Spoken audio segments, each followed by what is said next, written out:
So how can he give us his flesh to eat? This is the question that's asked in the beginning of the gospel, and I think it's a pretty good one. I mean, I know you and I today can be like, oh, it's about the Eucharist, but really, 2,000 years ago, we would have been just as confused as everybody else. Let's just take a look at the big picture. So what had just happened is Jesus fed the 5,000, and it said 5,000 men, not including women and children. There could have been 10 or 20,000 people there. I mean, it was the height of his public ministry.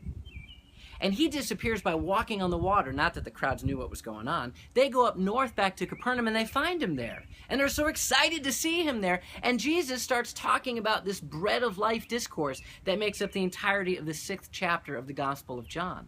And they're confused. How can this man give us his flesh to eat? I mean, it sounds crazy.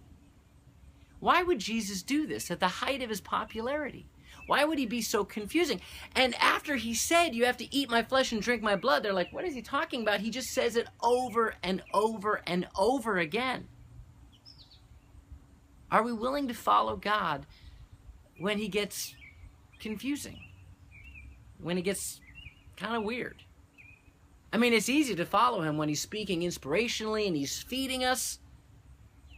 But when he asks us to go to those places that we don't know what's going on, we don't know why he's doing what he's doing, we don't know what he means, are we willing to be a disciple?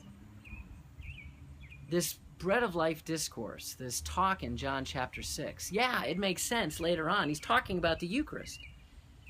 But what is he saying to us today? I think he's asking us that when God doesn't make sense, will we still be a disciple? Or do we need to be always fed, always keyed in onto what's going on to follow through?